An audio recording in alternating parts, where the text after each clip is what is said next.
haid ini ya. Nah, Fatimah binti Abu Jahal, lalu Rasulullah bersabda kepadanya, hitam. Ini bapak-bapak tahu kok. Ibu-ibu yang lebih tahu ya. Darah haid itu darah yang berwarna hitam atau merah kehitam-hitaman, pekat gitu nggih. Jika demikian, tinggalkanlah sholatmu. Tapi jika warna darah itu bukan hitam, bukan yang hitam pekat itu, butek atau hitam yang cerah berarti nggih, merah yang cerah, maka berwudulah dan laksanakanlah sholat. Hadis riwayat Abu Dawud dan Nasai, dinilai sahih hadis ini oleh Ibnu Hibban. Ya, yang satu mensahihkan, ulama yang lain enggak sahih itu. Nah, gitu ya. Makanya unik gitu ya ilmu fikih itu. Mungkin yang lain mensahihkan, yang satunya lagi itu hasan, macam-macam. Nah, dalam hal ini Abu Dawud dan Nasai, Ibnu, kita pahami mungkin berbeda-beda. Ulama pun berbeda-beda gitu ya. Kita mencontoh ulama.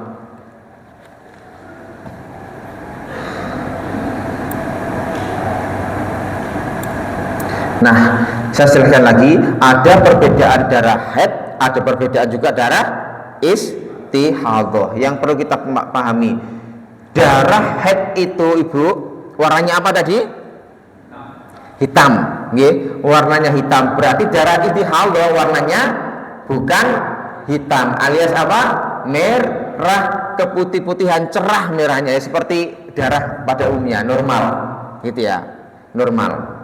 Tetapi di luar darah haid, ketika berbarengan ada darah haid, jadi contohnya ya tanggal 1 sampai tanggal 6 panjenengan rutin, kok suatu saat ada tambahan, mungkin 3 hari, 10 hari, mungkin biasanya 7 hari, kemudian ini 3 hari, maka pandangan para ulama yang mayoritas adalah kita menuntaskan haidnya dulu selama berapa hari? 7 hari. Nah, setelah 7 hari itu anggap saja itu adalah lebihan daripada haid, berarti darah selain haid. Boleh kita mandi di hari yang ke-7 tadi. Lupa masih keluar keluar darahnya, nggak apa-apa. Ya, nanti ada hadis terkait dengan ini.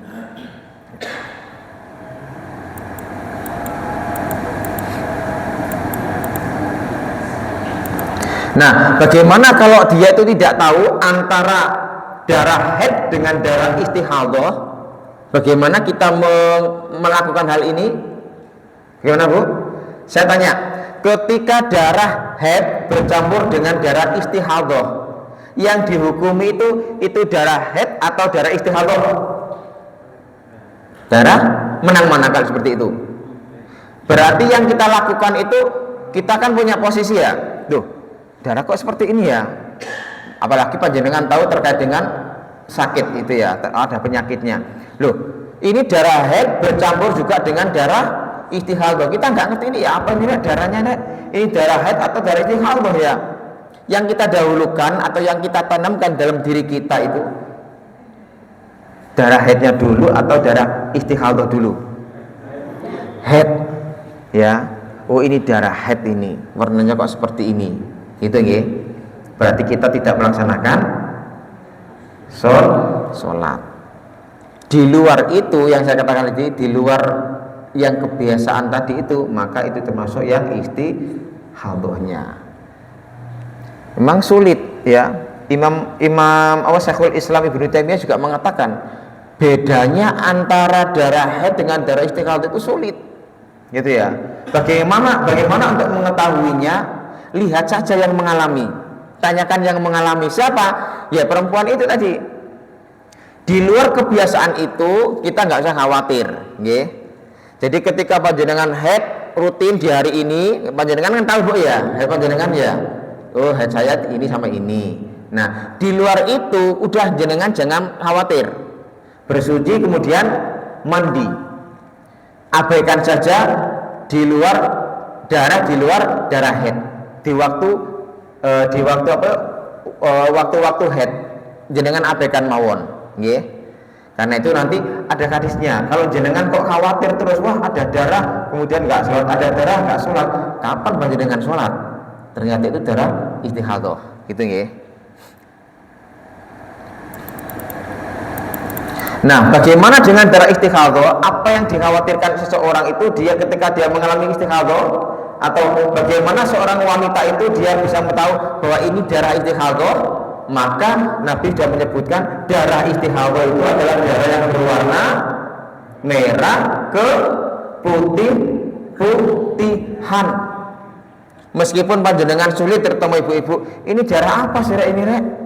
Nah, pastikan mawon ya, pastikan mawon di masa-masa panjenengan haid itu berapa hari, di luar itu abaikan. Sekali lagi abaikan, ya. Meskipun lupa ini kok agak kental gini ya, sudah selesaikan. Tutup di hari ke-7, kemudian panjenengan mandi dan sholat. Itu ya. Nah, kenapa? Karena darah haid, darah istihadhah adalah merupakan darah daripada gangguan setan. Jadi kenapa orang perempuan itu muncul darah haid? Yang pertama kata-kata Nabi itu gangguan setan. Kemudian yang kedua adalah karena hal-hal yang lain, diantaranya adalah terkait dengan penyakit, sehingga keluar di situ dari kemaluan. Kemudian emosi yang tidak stabil itu juga bisa menjadikan perempuan keluar darah istihadhahnya. Gangguan kejiwaan, stres, ini juga menimbulkan darah istihadhah keluar. Gitu Bang ya. Makanya ibu-ibu mohon maaf ya, ketika suami yang tidak paham kondisi si istri, biasanya ketika keluar seperti itu, entah itu darah istihadhah atau darah haid, sering terjadi pertengkaran. Karena suami nggak paham kondisi si istri. Kan peka. Ya, emosional tidak stabil. Si laki-laki nggak ngerti, akhirnya apa? Gegeran terus. Nah, ini yang kita khawatirkan. Nah, orang Islam atau suami harus memahami kondisi daripada istri kita. Oh, dia lagi haid, makanya dia mohon maaf ya, agak peka, mungkin ngomongnya lebih banyak dibanding dengan di luar haid. Nah, kita harus tahu, harus menyadari itu. Gitu, ini ujian suami. Oh, biasanya nggak cerewet kok cerewet ya. Oh, ternyata lagi haid atau keluar istihadhahnya. Nah, kondisi-kondisi seperti ini suami harus memaklumi, harus paham, gitu ya. Biasanya nyapu kok yang nyapunya bersih kok, ini nyapunya kok acak-acakan. Oh, ternyata dia sedang keluar darahnya, entah darah haid atau darah istihadhah. Kita harus memaklumi itu.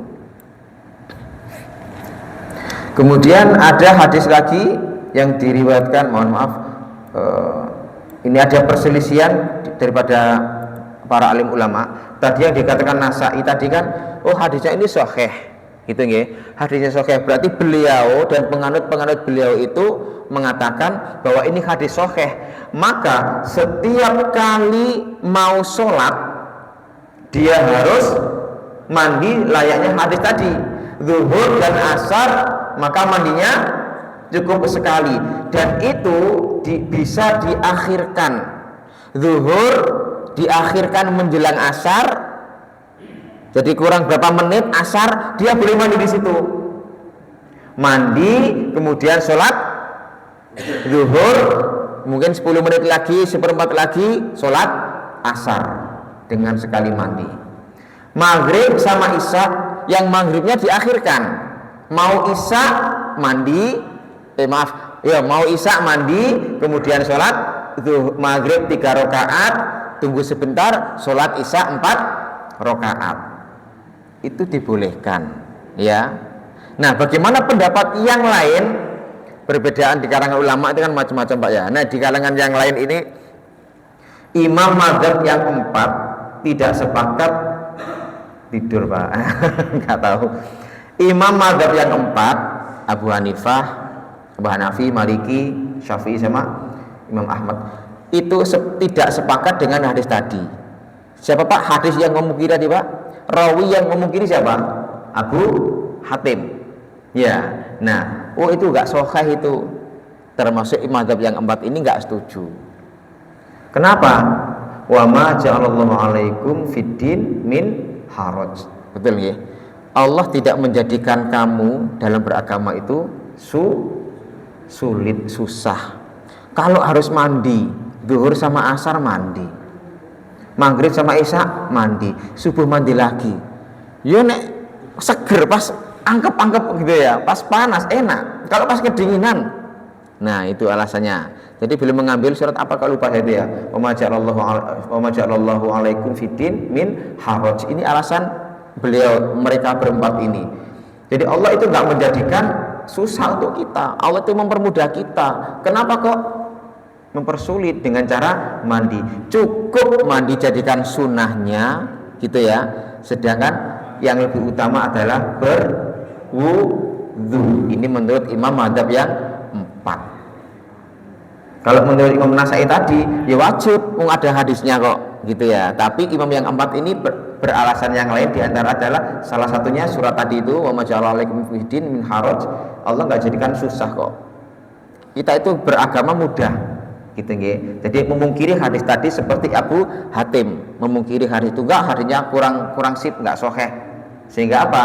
Yang disunahkan adalah mandi, tidak wajib, tapi lebih baik sunnahnya ada, tapi lebih baik apa? Dengan cara berwudu. Ini menurut imam yang 4. Nah tinggal kita pilih yang mana, hadis tadi atau imam madzhab yang 4, kan gitu Pak ya. Bagaimana dengan pandangan yang lain, Bardul Masail, bagaimana dengan pandangan Muhammadiyah dan lain-lain. Nah itu lain lagi ya, perselisihan di kalangan ulama.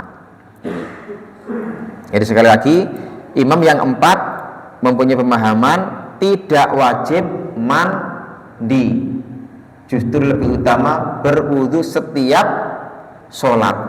Kenapa? Ketika orang itu sedang istihadhah, jangankan yang haid ya, sedang istihadhah, berarti dia sedang mengalami apa Pak? Berhadas. Perempuan yang sedang istihadhah berarti dia sedang berhadas. Maka setiap sholat dia harus berwudu. Zuhur sama asar. Yang namanya orang berhadas Pak G, aslinya kan suci itu, tapi karena gangguan setan, kena penyakit, akhirnya ngalir terus darahnya itu. Bukan darah haid tapi darah yang lain. Aslinya panjenengan suci. Nah, nggak sucinya menjadi nggak suci itu kan karena ada darah haid yang darah istihadhah yang mengalir. Nah, oleh karena itu setiap kali mau melaksanakan sholat harus berwudu. Zuhur mau berwudu. Nah, ketika zuhur ke asar ini kan berjalan terus Bu ya, keluar terus. Nah berarti panjenengan dalam keadaan tidak suci atau berhadas. Maka ketika menjelang asar panjenengan juga harus bersuci dengan cara apa? Berwudu. Ini yang menurut imam 4.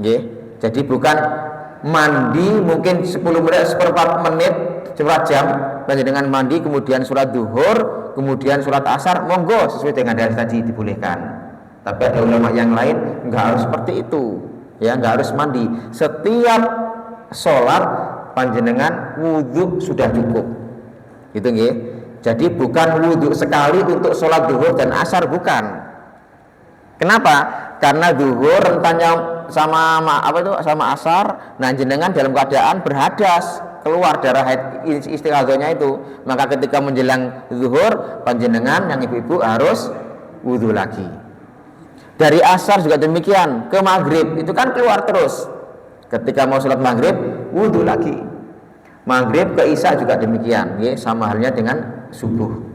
Cukup dengan wudhu setiap mau melaksanakan sholat 5 waktu.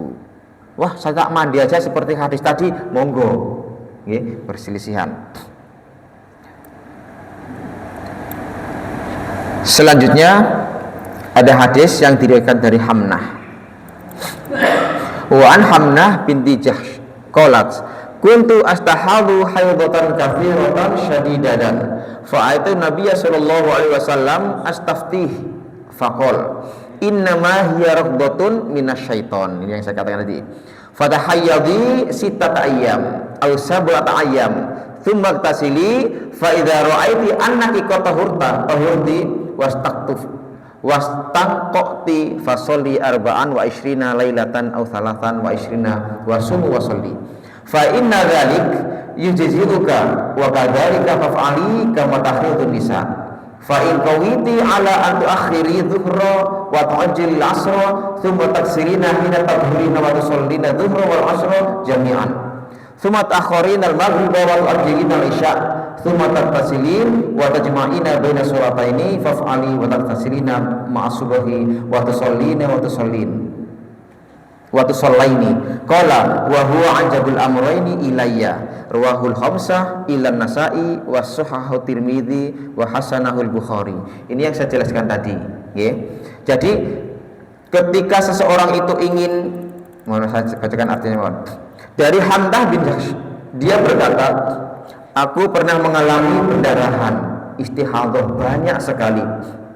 Lalu aku mendatangi Rasulullah untuk meminta fatwa beliau. Kemudian beliau bersabda, ini adalah goncangan setan atau gangguan setan.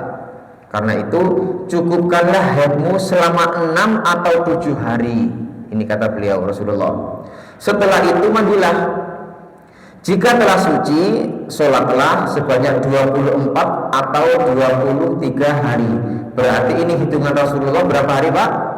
30. Nggih. Kalau haidnya maksimal 6 hari, maka di luar itu berapa? 24 hari harus sholat. Kalau panjenengan kok terhitung 7 hari, maka selanjutnya berapa? 23 harinya yang sholat. Itu maksudnya, ya. Jadi digenapkan sama Nabi 6 atau 7 haidnya itu.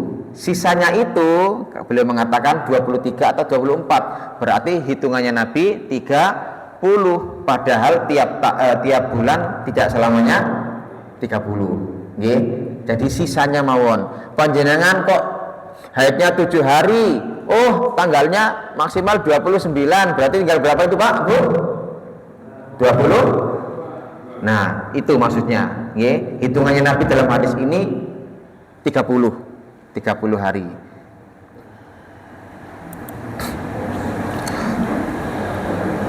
Karena yang demikian itu sudah mencukupi kamu. Dengan cara seperti ini pula, lakukanlah setiap bulan sebagaimana para wanita yang sedang mengalami haid. Sekiranya kamu mampu mengakhirkan sholat zuhur dan mengawalkan sholat asar, ini penjelasan tadi. Kemudian kamu mandi, pada saat kamu mandi dalam keadaan suci, lalu laksanakan sholat zuhur dan asar secara berjamaah, secara jamak. Kemudian kamu mengakhirkan sholat maghrib dan mengawalkan sholat isya. Kemudian kamu mandi dan menjamak 2 sholat. Lakukanlah dan mandilah untuk sholat subuh dan sholatlah. Bagiku, kata Rasulullah, yang demikian itu merupakan 2 perkara yang sangat menarik. Lanjut beliau. Nah, ini yang saya katakan tadi. Jadi boleh setiap sholat wudu, boleh juga dengan cara ini. Zuhur sama asar, mandinya di menjelang asar. Kemudian sholat zuhur, nunggu asar berapa menit, sholat asar. Begitu juga dengan maghrib dan isya. Gitu nggih. Subuh sendirian. Kalau mau seperti itu monggo. Tidak mandi, hanya berwudu saja tiap sholat juga monggo.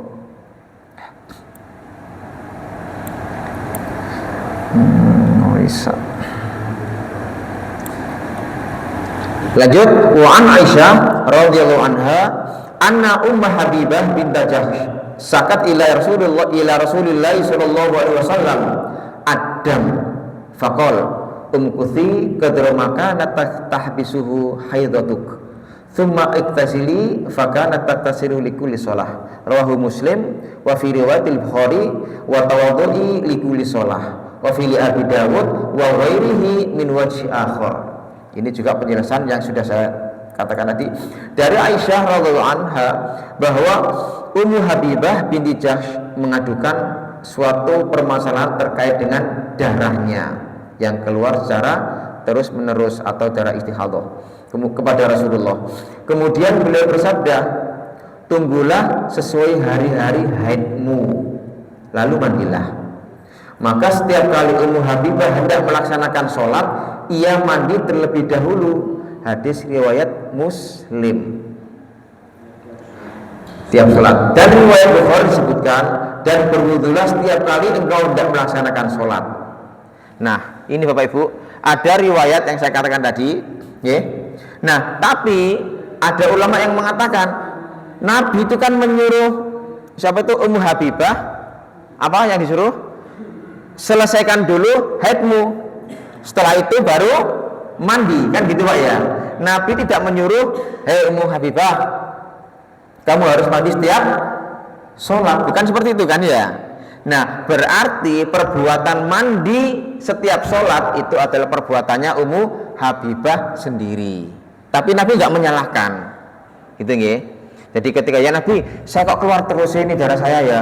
Ya udahlah, biasanya jenengan haidnya berapa ya sudah seperti itu. Kalau biasanya 6 hari ya sudah mandi. Kalau biasanya 7 hari ya sudah selesai baru mandi bersuci. Itu perintahnya Nabi.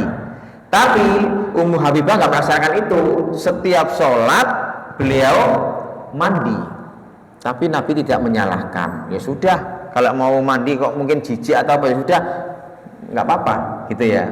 Tapi ini bukan anjuran dari Rasulullah. Di riwayat yang lain, riwayatnya siapa? Bukhari, beliau menyebutkan setiap melaksanakan sholat dengan cara apa? Tidak mandi, tapi dengan cara berwudu. Cukup berwudu. Nah ini mau tiap mandi. Berarti di sini ada berapa Pak? Kesimpulannya Pak, Ibu?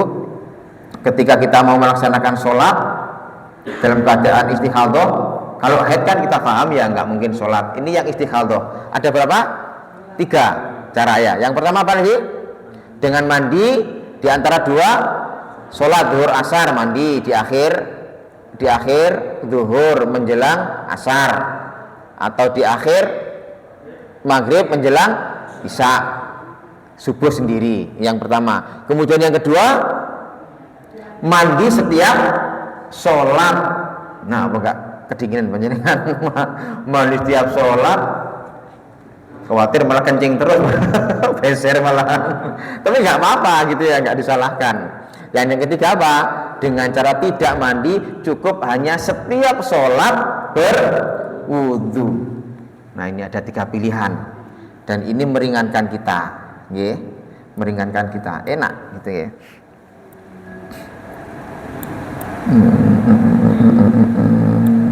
Lanjut. Wa an Ummi Atiyah radhiyallahu anha qalat kunna la na'udul qudrah was sufrah ba'da tuhri syai'an. Rawahul Bukhari wa Abu Dawud wa lafdzulahu. Dari Ummu Atiyah radhiyallahu anha, dia berkata, kami tidak menganggap sedikit pun cairan warna merah kehitam-hitaman dan warna merah kekuning-kuningan setelah bersuci. Ini di muka saya tadi. Diriwayatkan Bukhari dan Abu Dawud. Redaksi ini dari Abu Dawud. Saya ulangi. Ummu Atiyah mengatakan, wis pokoknya intinya nggak tak gubris gitu ya. Pokoknya setelah 7 hari atau 6 hari setelah saya bersuci, kok masih ada darah yang keluar, entah itu warnanya kehitam-hitaman atau warnanya kekuning hitam, merah kekuning-kuningan, saya nggak gubris. Pokoknya saya sudah suci. Nah ini Bu, makanya panjenengan udahlah, yang penting saya sudah 7 hari, ke-8 hari kok masih keluar darah, udah abaikan. Ini dalilnya. Kami tidak menganggap sedikit pun cairan warna merah kehitam-hitaman yang biasanya warna apa, darah haid, dan warna merah kekuning-kuningan setelah bersuci. Jadi di luar kebiasaan hari panjenengan kok masih muncul, kemudian panjenengan mandi kok masih muncul, setelah itu abaikan. Nggih, itu anggap saja darah istihadhah, bukan darah haid. Monggo ada pertanyaan silakan. Ibu-ibu lah, terutama ibu-ibu, terutama ibu-ibu dulu, monggo.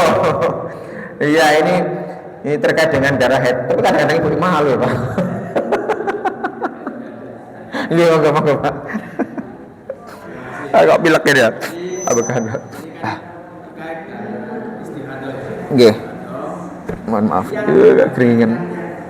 Diketahui oleh ibu-ibu. Nggih. Ketika haid sudah selesai, Nggih. biasanya kan kalau ketentuan di sini artinya ya 6 atau 7. 7, nggih. Ini sudah ketentuan sepertinya kan gitu. Nah, setelah bersuci, istilahnya itu ngapunten, buntuti. Nggih. Kalau menurut saya caranya itu buntuti. Nah, ketika buntuti itu banyak dari mungkin ya akhwat kita nggak sholat, jadi berhenti sholat. Kebanyakan seperti itu. Itu satu. Itu kan artinya terjawab di sini. Nah, terus kemudian waktu sholat ini berarti kita biarkan ya yang keluar. Nggih. Yang kedua, ketika ini kewajiban sholat pun masih diperkenankan untuk dilanjutkan. Pertanyaannya, kewajiban yang lain boleh nggak ketika darah istihadah keluar? Iya. Nah, ini perlu tak detailkan kalau itu. Terima kasih. Kalau sholat saja diperbolehkan, apalagi dengan ibadah yang lain, tetap Pak itu Pak, boleh. Ya karena itu di luar head. Karena kita takut Ustaz. Betul ya. Oh iya benar. Terus aku tadi sampai ketahuan ada bencana tuh, wah hati itu rasanya wis ini waduh. Nggih. Allah ini. Nah, tapi kalau sudah punya dalilnya, enak Pak. Ya kan, enak. Kekhawatiran itu kan karena kita nggak ngerti ya. Begitu ada, nggak masalah kok. Duh, nggak masalah nggak? Iya. Ya sudah, yakin Pak. Al yakin la yazalu bisyak. Gitu kan? Keyakinan itu nggak bisa dihilangkan dengan keraguan. Mantap. Udah lebih jari bersih, udah nggak ngurus. Nah, seperti itu enak Pak. Ya, tapi kalau kita belum tahu ilmunya, pasti ragu-ragu itu. Sholat enggak ya? Mohon maaf, kecenderungan kita ya. Enggak sholat aja. Enggak sholat keluar kok. Itu. Iya. Jadi kalau sudah tahu apa hadisnya, permasalahan seperti itu enak Pak. Ya, jadi ditambahkan dengan hadis tadi. Al yakin la yazalu bisyak. Yakin tidak bisa dihilangkan dengan keraguan. Kita yakin udahlah yakin bersuci. Darah setelah itu sudah anggap saja itu darah bukan darah haid. Gitu nggih. Jadi ibadah-ibadah yang lain tetap kita laksanakan, nggih. Sama halnya kita bersuci. Gitu nggih. Monggo sholat, monggo mengaji karena kita sudah bersuci. Gitu nggih. Monggo enggak masalah itu. Nggih. Monggo Pak. Saya tanyakan untuk bapak-bapak tadi menggandeng antara akhir sholat sama awal itu yang geser itu gimana? Sama? Iya, kemarin sudah kita bahas ya. Ada juga Bapak di ini sudah dibahas juga sama ulama. Beser, ya. Makanya tadi saya singgung, ketika mandi terus kedinginan kan akhirnya kencang-kencang terus Pak ya. Beser kan gitu Pak ya. Nah, sama halnya dengan tadi Pak, ada sisa-sisa yang mengalir. Sama halnya dengan kita. Maka nih kemarin Pak disumpel gitu Pak ya. Yang kemarin saya ceritakan saya di Pondok Dulu itu disumpel menggunakan apa? Tisu kapas yang sekiranya nggak kena apa itu celana kita. Memang semua Pak itu Pak. Itu Pak. Nah kayak geringingan itu Pak. Kayak geringingan tapi keluar. Kita nggak mengeluarkan, nggak ngotot, nggak apa justru keluar sendiri. Selama seperti itu, kapan kita sholatnya? Sulit malahan. Ya, tapi ulama memberi solusi. Oh, ternyata ada solusinya, dikasih kapas atau dikasih apa yang sekiranya nggak kena celana dalam kita, dan kita bisa melaksanakan sholat 5 waktu. Kita bisa baca Al-Quran. Kenapa? Memang itu was-was. Mohon maaf ya, di kitab apa itu sirah apa itu Pak ya? Yang saya kemarin mungkin pernah cerita ya Pak ya. Ketika orang itu nyilem Pak, nyilem sudah benar-benar nyilem, tapi begitu keluar dari air dia mengatakan, saya kok merasa belum basah ya. Loh, itu kan gangguan setan itu. Jelas-jelas disaksikan teman-temannya dia tuh nyilem. Begitu sudah naik ke atas, dalam hatinya saya belum mandi. Loh kan aneh itu. Itu gangguan setan. Gitu ya. Yang lain monggo ibu monggo. Betul lah Bu, darah haid itu hitam tuh. Menang hadisnya yang salah itu enggak ya, betul ya? Atau yang pekat gitu, yang merah-merah yang pekat itu. Jadi kalau yang sudah enggak pekat, anggap saja itu yang istihadhah gitu ya. Ada darah mata ibu dalam melahirkan namanya apa ibu? Darah nifas ya, darah nifas. Tapi yang sekarang kita bahas yang haidnya dulu. Monggo ibu atau suaminya monggo. Istihadhah besar apa enggak? Kalau yang haid besar. Kalau yang istighadah, nah istighadah saja tadi boleh wudhu kok, kan gitu ya. Istighadah boleh wudhu karena aslinya kan dia sudah enggak keluar haidnya, sudah suci aslinya. Tapi kena ruqyahnya mau ruqyah setan, gangguan setan, maka dia akan keluar terus. Nah, mohon maaf, ternyata Pak, saya baca di artikel mana itu ya, yang paling banyak mengeluarkan istighadah atau darah istighadah itu keluar itu kenapa, Ibu? Tak pada nomor yang bacaan saya tadi. Kenapa? Stres. Iya, stres Pak. Jadi sekarang ya, jadi ulama-ulama sekarang ini, entah itu penelitian atau apa itu, kalau lupa saya itu. Sekarang wanita itu banyak mengeluarkan dari istighadah itu karena stres. Bukan karena penyakit kanker, penyakit liver, enggak, stres. Stres Pak, bukan stretching ya, stres. Mikir apa nggak tahu itu ya. Banyak stresnya, sehingga keluar terus. Sekarang Pak, kalau nggak tahu kalau zaman dahulu kala. Kalau yang sekarang begitu penelitiannya, ya. Jadi diakibatkan karena stres, entah stres karena apa, gitu, ya. Jadi wudhu cukup, mandi biasa, ya. Monggo. Nah itu, monggo. Ini yang tadi disampaikan dari umat, Ya. disebutkan bahwa kami tidak menganggap apa-apa. Iya. Obatnya umat ya sebenarnya apa tadi masuk? Dari penjelasan apa ini dari Umayyah Atiyah sendiri Pak, Atiyah sendiri ya, bukan hadis ini ya, bukan hadis, tapi ini umumnya di zaman dulu. Jadi sahabiah zaman dulu seperti ini,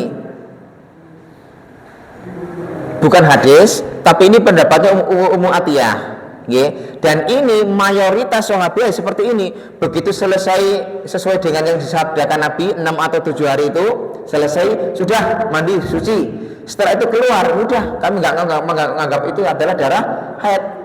Kenapa? Karena Nabi mengatakan itu adalah gangguan daripada setan. Entah karena stresnya, karena kecapean, gangguan apa sehingga keluar darah istighadahnya. Begitu. Jadi bukan hadis, nggih, bukan. Nggih. Ketika kalau saya tahu itu perempuan itu kan kadang itu tidak rutin. Iya. Memang telat itu. Betul, nggih. Jadi ketika sirkulasinya 1 bulan, nah, kemudian tidak, Iya. atau lebih cepat, Betul. ini dihitung haid atau istighadah. Karena kan perempuan ya, Iya. ibu tidak ada yang tanya.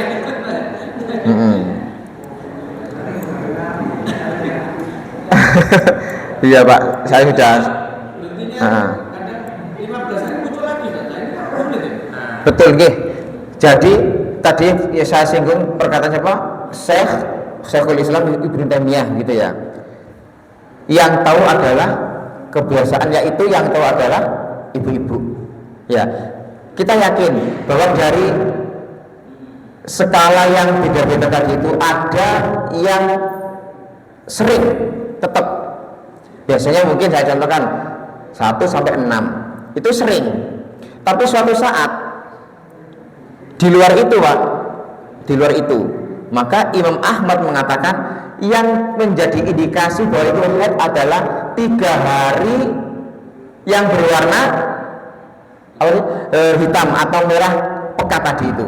Itu menjadi indikasi 3 hari itulah, di hari itu maka contohnya ya, tanggal 1, 2, 3 kok keluar di 3 hari itu terus menerus kehitam-hitaman, maka hitung aja mulai dari 1, 2, 3, 4, 5, 6 kebiasaan mereka itu. ketika bulan Maret, Nggih, 1 sampai tanggal 6. Nggih. kan Oktober kita sebut. Ya. Tiba-tiba harusnya kan November tanggal 5. Iya. Atau tanggal 3. Betul nggih. Iya. Tanggal 3 Sudah mulai. Tanggal 20 misalkan. Nggih. Keluar lagi Oktober. Nah, ini Iya. Yang dihitung ya yang ketika keluar itu. itu darah istighadah. Istighadah. Iya, kecuali di hari yang biasanya keluar itu sudah keluar. Tapi kalau tanggal 5 nggak keluar, keluarnya di tanggal berapa Pak? 2 Tanggal 5 keluar. keluar. Kan sudah bersuci 6 hari. Iya, oh di luar itu istighadah. 20 Oktober. Iya, keluar lagi itu istighadah. Istighadah. Iya, istighadah. Tapi kalau di tanggal berapa Pak? 5 sampai itu nggak keluar, kok keluarnya pindah di tanggal yang lain di akhir, nah itu ya haid Pak, itu Pak, gitu ya. Iya kan, jelaskan hadis-hadisnya ya. Di luar yang 6 itu masuk darah istihadhah, apalagi warnanya sudah cerah, yakin ibu-ibu tahu oh ini warna merah kok, jelas itu bukan haid. Saya tidak tahu juga ibu-ibu harusnya Pak. Iya, ngaku nih Bapak, hitam kok.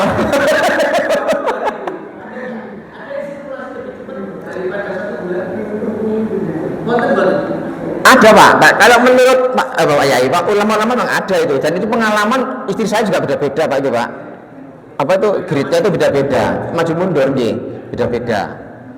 Kalau udah beda-beda, yang kita hitung adalah kebiasaan yang tidak beda itu, gitu ya. Tetap istihadhah berarti. Istihadhah betul nih, 1 sampai tanggal 6, gitu ya istihadhah. Kok suatu saat meleset ke yang lain, nah hitung-hitungannya ada sampai 6, yang lain anggap istihadhah. Itu akhirnya kan enak Pak, daripada kita ragu-ragu seperti ini. Duh, ya apa, akhirnya sholatnya biasanya 6 hari nggak sholat, bisa 10 hari nggak sholat karena kita mikir darah itu Pak. Kan itu ya. Ya Allah. Saya juga ini mengerti tentang seperti itu karena istri ya. Nggih. Istri itu menginjak menopause seperti itu. Jadi setelah sebulan ini nggak kuat, ada kadang-kadang telat, jadi 1,5 seperti itu. Iya. Memang kadang-kadang itu apa itu istihadhah atau memang dia penyakit gitu. Soalnya pas kadang-kadang itu sebulan 2 kali. Soalnya itu pergantian siklus itu menopause seperti itu. Iya, tetapi kalau lihat dari dalilnya Pak, bahkan bukan dalil ini bisa dilihat secara ilmiah juga ya. Keluarnya kan tiap bulan aslinya tiap bulan. Makanya banyak permasalahan yang di Muqaddimah juga pernah saya singgung itu, banyak permasalahan. Kalau rutin kan enak. Wah, saya gini kok. Yang menjadi permasalahan kan ketika nggak rutin, istihadhah keluar terus kan itu ya. Maka Nabi membuat monggo.